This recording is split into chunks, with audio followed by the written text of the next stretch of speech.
Dans cette vidéo, nous allons voir comment installer et configurer les têtes Wireless M-Bus de Bimetters. Ces têtes sont compatibles avec les compteurs d'eau Bimetters standard et certaines sont aussi compatibles avec les premières prises.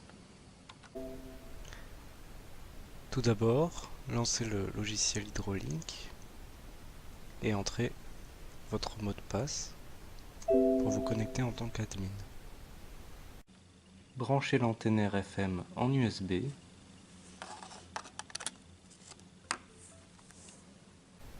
Une fois connecté, vous allez devoir configurer l'antenne radio. Pour cela, allez tout d'abord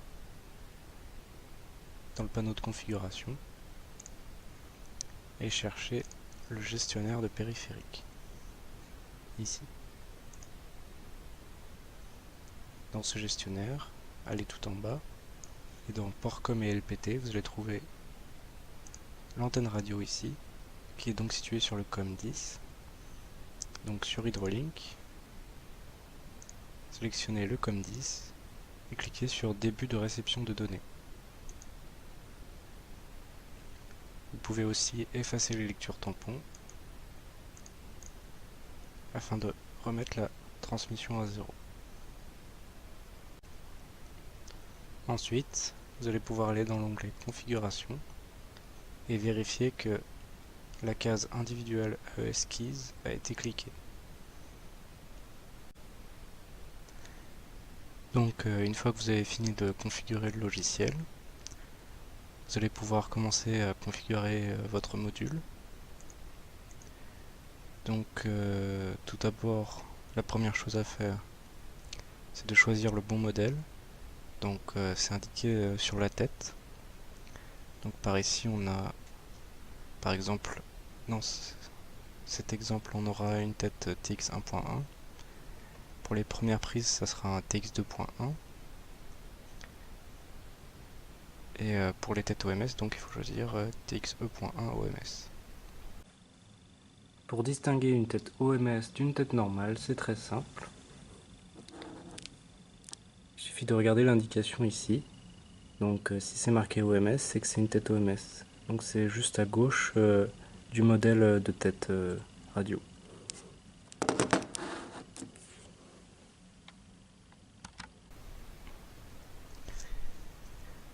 Donc ensuite il y a différents paramètres qu'on peut régler. Par exemple les jours de transmission avec l'intervalle. Vous pouvez aussi régler le médium et le nombre d'impulsions par litre.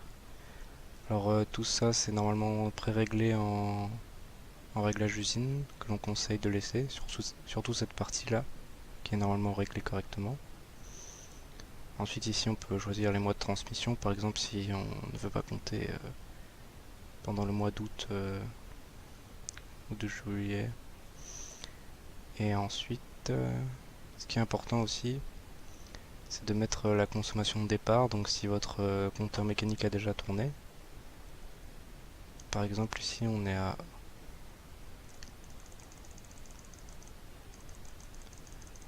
33 litres sur ce module. Ici vous avez l'intervalle de transmission, donc par exemple dans ce réglage d'usine c'est toutes les 30 secondes. Cependant on conseille de mettre 60 secondes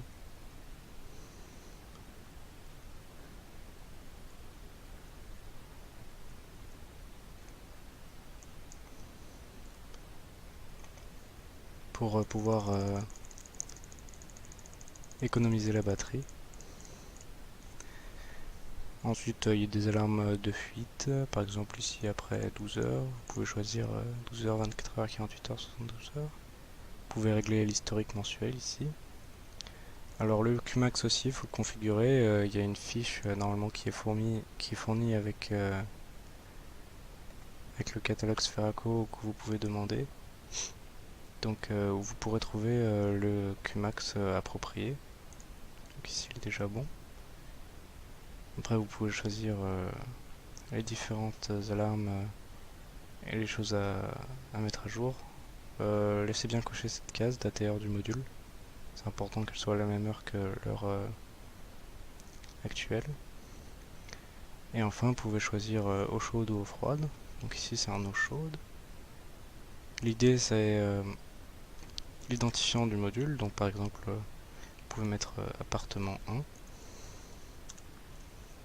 Et le compteur, le numéro de compteur ici c'est simplement le numéro du compteur mécanique. Donc par exemple ici c'est 18 32 03 13. Vous pouvez ensuite l'ajouter à la liste comme ceci. Et ensuite vous pouvez cliquer sur activer programmation. Et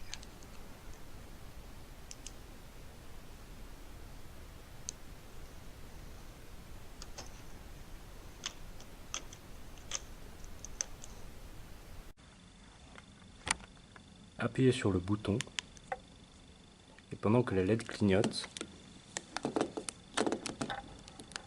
clipsez la tête sur le compteur. Une fois que c'est terminé, donc, ce message s'affichera.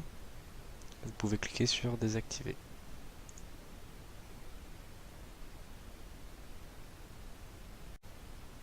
Il faut noter qu'après l'activation de la programmation, vous avez une fenêtre de temps de 30 secondes pour pouvoir appuyer sur le bouton rouge du module.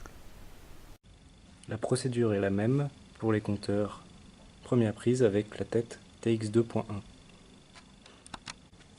Une fois la tête mise en place, insérez l'élément de blocage dans un de ces trous et installer l'autocollant anti-fraude. Donc dans cette fenêtre vous pouvez gérer vos listes.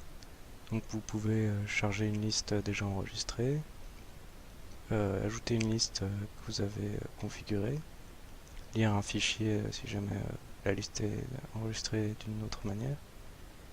Vous pouvez l'enregistrer ou l'enregistrer sous et créer une nouvelle liste. Donc si vous voulez vous pouvez aussi ajouter des modules. Alors si vous fermez Hydrolink, il faut bien penser à sauvegarder vos listes avant, car le logiciel ne le fera pas pour vous. Donc si vous revenez ensuite, vous pouvez recharger votre liste sans avoir perdu toute votre liste de modules déjà configurés. Donc ensuite, dans les lectures, vous pouvez voir les modules qui sont dans votre liste, après l'avoir chargé bien sûr. Et donc ici on voit qu'on a le module de l'appartement 1, avec son numéro de série et son numéro de la tête. Donc c'est bien eau chaude. Plus loin à droite vous pouvez trouver la consommation, la description par exemple aussi, les alarmes. Donc ici c'est 0 parce qu'il n'y a aucune alarme, la date de la lecture. Et d'autres informations plus loin comme les valeurs historiques. Donc là le module est en vert parce que la lecture était ok. Donc si jamais il y a eu une fraude magnétique, elle aurait été rouge. Si jamais il y a eu un problème avec le QMAX, ça aurait été bleu, tout ça. Donc ici vous avez toutes les différentes alarmes que vous pouvez voir.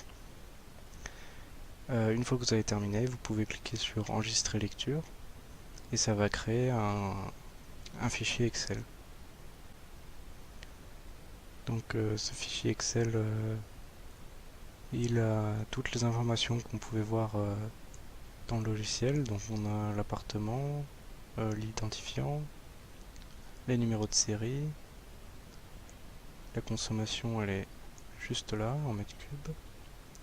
Et pareillement à la fin on a les consommations historiques et les différentes alarmes ici.